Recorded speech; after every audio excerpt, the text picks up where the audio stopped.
Welcome. I'm so excited to have Dr. Lise Janelle and Lindsay Mitchell with us today. Lindsay is the founder of Vital Side, which is a brain retraining program.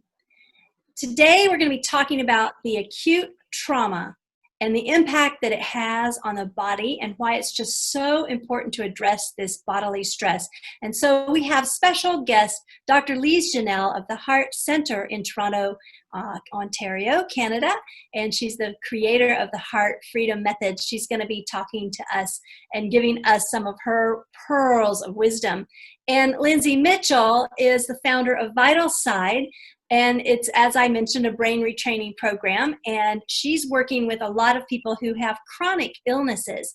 She and I are putting together a new program we're calling Healing in Your Hands. And Lindsay, would you like to share a little bit more about Healing in Your Hands? Yeah, absolutely. So Healing in Your Hands is a practical guide used to help shift the acute stress response after experiencing acute trauma, kind of like we're all going through right now. So in it, we use simple mental exercises and we incorporate Qigong and other healing modalities so that you can use these tools daily with your family, with the people around you that you're quarantining with, to shift out of that chronic stress response so that the body can ease up on memorizing that trauma. So this program will be released in early August. If you'd like to sign up on our waiting list to access the virtual program when it is released, there's a link below to sign up. Wonderful. Thanks so much, Lindsay. And now we want to say hi to Dr. Lise. Hi. Hello, Lindsay. Hello, Elizabeth. You have some very wonderful specialized expertise in this area. Is one reason we wanted to have you come on and share from your perspective. And you're my personal coach, and I'm certified in the Heart Freedom Method. Yay! So that's a big gift to the world that you're giving and that I'm now able to give as well. But talk to us today, Dr. Lise, about why it's so important to address the stress that arises after experiencing acute trauma, and how can one do this in a time when there's so much fear and anxiety prevalent in our environment? Yes, thanks. This is a really good question. And most of us have heard about Pavlov's. Pavlov was a Russian scientist, and he had a dog, and he would bring food to the dog would salivate because he was hungry, and then Pavlov would ring a bell. And after a while, Pavlov did not need to bring food to the dog for the dog to salivate. He just had to ring the bell. And the dog would respond. And whether we are aware of it or not, emotions that we are experiencing are chemical realities. There's a great book by Candace Pert called Molecules of Emotions. And whenever you experience an emotion, it's a chemical reality that floods you. And whatever age you first encountered this emotion that got stored inside of you, when the Pavlovian bell rings, brings back up this neuropeptides, this neurochemical reality, and you experience the emotion of the age where the emotion got stored inside of you. So even though right now people are being stressed by what's happening, it's very possible that actually happened much earlier. So you can be 20, 30, 40, 60, 80 years old, but if the emotion got stored to you at birth or when you're 2 years old or 5 years old, whenever the Pavlovian bell rings, you have the emotional age of the time, the age that the emotion got stored inside of you. And it makes us feel more out of control. So there's definite beauty and healing that happens in trying to go and see the big picture. Because for me, the way I ended up doing this kind of work is in 1988, my father was diagnosed with terminal cancer and given 9 months to live. That was 3 weeks before my sister's wedding. A week after my sister's wedding, my 21-year-old brother died in a car accident. And then, out of the blue, my 8-year relationship to the man I thought I was going to marry ended. It was like, ow, ow, ow, ow. And it was so, I use this all the time. It was so painful. But this pain challenged me to look for a solution. I am doing what I am doing right now because I went on a quest to understand, how do you live life when challenges happen? Because it's not if they're going to happen. Each and every one of us ends up experiencing huge challenges. And we don't want to be flat like a pancake when things happen. No. So, ideally not. And so what I have found is I've been searching and researching, and that was in 1988. And by coincidence, in 1989, I met two of my most powerful mentors. One is Dr. John DeMartini, who taught me the power of gratitude. And the other one is Dr. Scott Walker, who taught me NET. And I ended up mixing those two powerful methods to bring deep, deep healing and transformation. And what happens is that my theory on how it works, we need to have gazillions of dollars to prove it. But what happens is when we experience love, we are able to handle that someone is challenging and they bring something in our life, and we can be grateful. Like having kids is not only a piece of cake. Like having kids is challenging, but you love your kid. Having a spouse is challenging, but you love your spouse. And so therefore, what we need to do when an event like what's happening is we need to be able to have gratitude for it, because otherwise, so this represents the power of being in the heart. So in the heart, the only thing that lives there is love, gratitude, inspiration, and wisdom. Love, gratitude, inspiration, and wisdom. For me, love is not an emotion. It's our state of being. It's who we are. When you connect there, you're at peace, you have homeostasis, you can think clearly, you have access to your genius. Everything happens there. But when we disconnect from the heart, we experience emotions. And the emotions can be depressions, anger, frustration, but it can also be elation, super happiness, so high we can't stand this. So whenever we are in one or the other, we are stuck in that biochemistry. Bringing gratitude to an event that's been challenging actually neutralizes it. So now it's not part of your chemistry anymore. So when the Pavlovian bell rings, it's not there. It won't pop it up. And it will be a lot easier for you to be centered in your heart, to take wise action, inspired actions, than if you were disconnected and experiencing fear. Basically, in life, we can experience our life through fears or through our heart. And one is a lot more fulfilling than the other. I choose the heart. It's the only place to be safe. Yeah, and Lise, so you talk so much about gratitude. Is there kind of a simple way that people who have maybe lost their jobs or been just fully living in fear right now, is there a simple way that they can kind of use this idea of bringing gratitude to the situation, to the pandemic, to make that shift? Yeah, it's for sure that's the only way we can transcend this. The way I give a metaphor. So the metaphor is the following. A scientist is observing a butterfly coming out of a cocoon. It's a huge struggle. It takes hours and hours and hours. So to be nice to the butterfly, he cuts the cocoon open. So what happens though because of that? The butterfly had nothing to struggle against. So the wings are weak, it can never fly, and it dies like this. So as human beings, whenever we're being challenged, if we can ask ourselves, how is this challenge empowering me? What is this challenge guiding me to do that I would not have done, that I was resisting doing? And through this we can evolve, because otherwise we go, what's wrong with me? Poor me. Why is this happening? But if you ask yourself, how is this serving me? You're going to have a total different experience in your life. You're going to access your heart, because the facts are you cannot change what's happening right now. The only thing we can do is change how we view what's happening. And there are ways of viewing what's happening right now that are going to inspire us and pull us and guide us. And there are other ways of looking at it that's just going to squash us.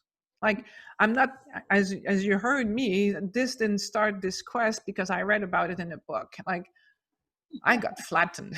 You were living it. I was living it. So I know, and I can guarantee you that this most painful moment of my life actually has become my greatest blessing. Wow.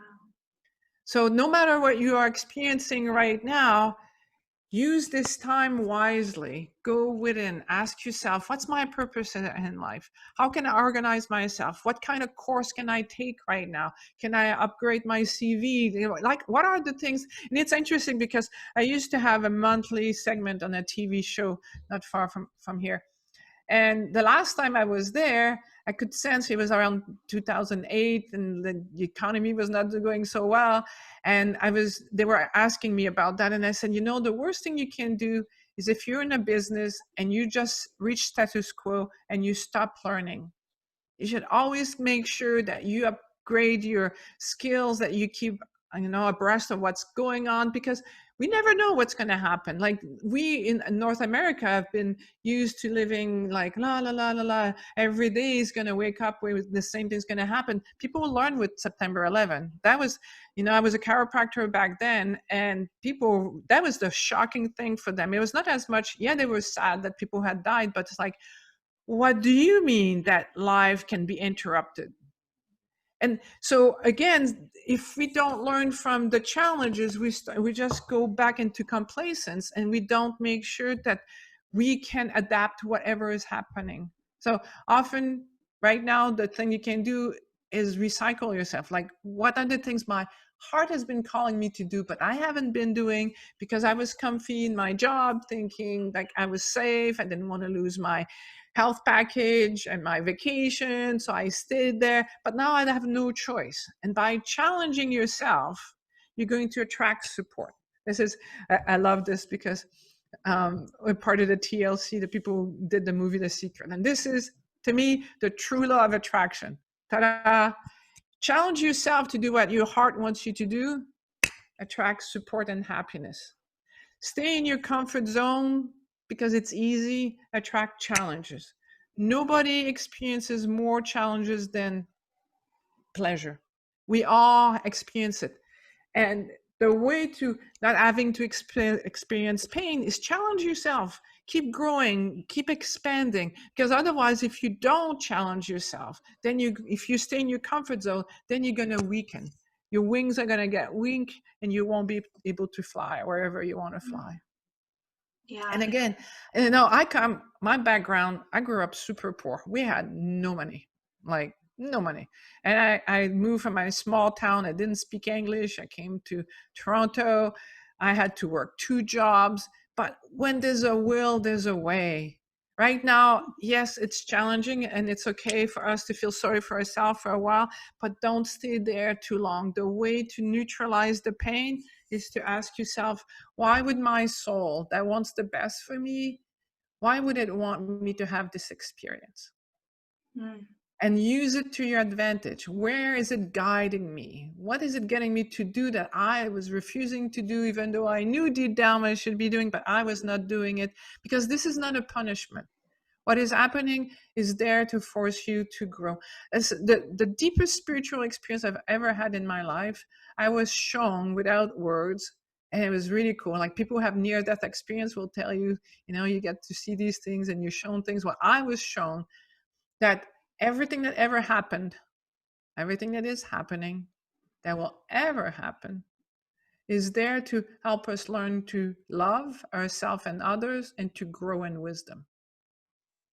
So the more we can use all the challenges that are happening to help us love ourselves and grow in wisdom, you're going to become, you know, victorious. You're going to be successful. And your heart wants you to know 2 things. Your heart wants you to know 2 things. First, you're worthy of love. So no matter what's happening on the outside world, it's not because something is wrong with you, you lost your job, that you're stressed. That has nothing to do. So first, you're worthy of love. The second thing your heart wants you to do is admit your dreams and aspirations. And often when we are in our comfort zone, in our emotions, we're not following our heart. Now you're being kicked out of it. But don't resist the kick out.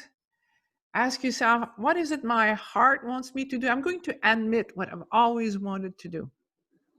And I'm going to, you know, take a course, get a mentor, get a coach, whatever you need to do to give your heart what it wants. And you hear, you might have read that in other places, like someone is super successful and people ask them, so what happened? I made you successful. And they say, oh, I lost my job. So, That's true. so people, and there's all kinds of people right now redefining themselves and creating businesses online because that's when you realize that's something that won't be taken away from you. Even if you end up, having to isolate again, you won't be in trouble if you do things that will make you able to work still and take care of yourself. So you touched on, I want to go deeper with the power of going into the heart. And what you've helped me do by going into my heart, completely remodel my whole life. I'm not doing what I was doing 3 years ago, 4 years ago.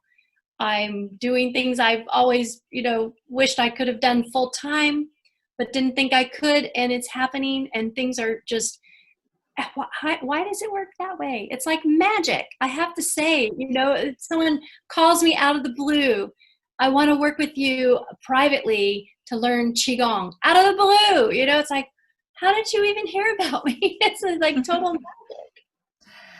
Yes, you're bringing tears to my eyes because you have been so inspiring. You are a courageous woman who you have the discipline to challenge yourself, to give your heart what it wants. And you're living proof of what happens when you live these principles.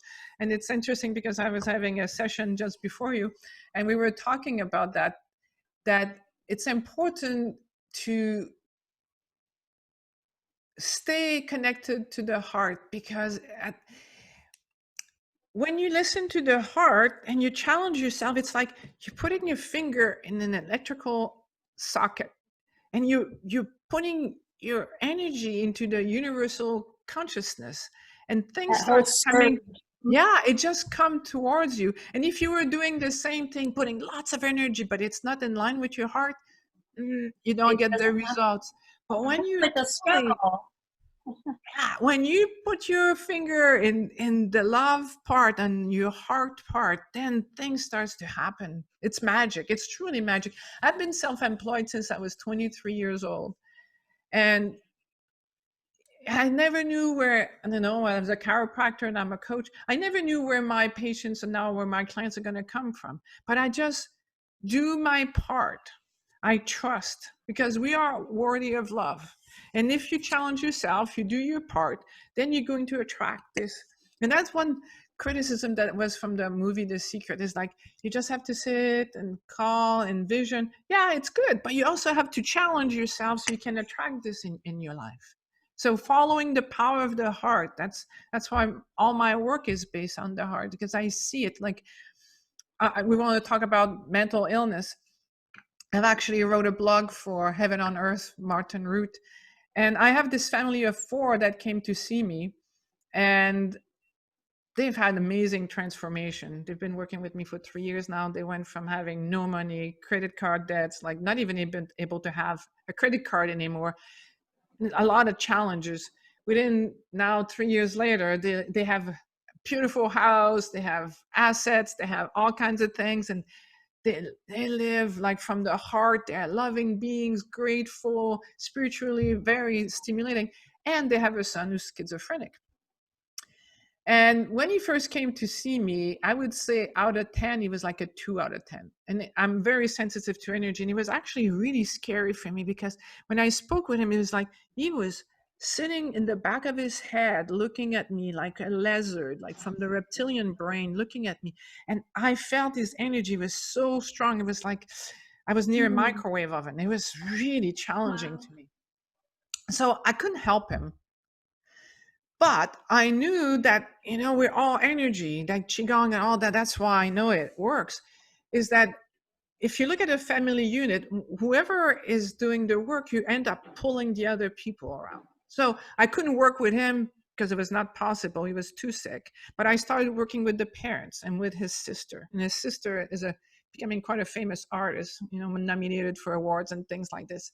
And so all of these people are doing their work and they're seeing the transformation and they're seeing the success that is starting to come. But they were feeling guilty. They were leaving him behind. So I worked with them on their emotion towards him, and that started to shift him because they were living in fear that he would never be able to do anything. So that fear was kind of gluing the dynamics in the family. And then I got him to go see a chiropractor that specialized in the brain and stimulated his brain, and then a naturopath that gave him some supplement that started to, help the biochemistry. And then he came and did 2 sessions with me. I was actually able to move him. He did 2 workshops with me. So he went from a 2 out of 10 to a 6 out of 10. But then he plateaued. He was just living at home, not doing anything. They would ask him to help, and he was not helping. And I thought, all right, what can I do? Because I know the most miserable people are the people who only have themselves to live for. People who have something greater than themselves to live for are a lot happier. They don't get sick as often. And if they get sick, they get better a lot faster.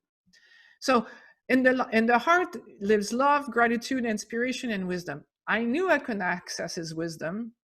I knew I couldn't access inspiration, because you need your heart open to have inspiration. I knew I couldn't access gratitude because I'm schizophrenic. Like, what could I be? So the only option I had left was love. So I sat with his parents. I said, okay, we need to activate his heart through love. You're going to have a conversation with him, and you're going to tell him how much you love him.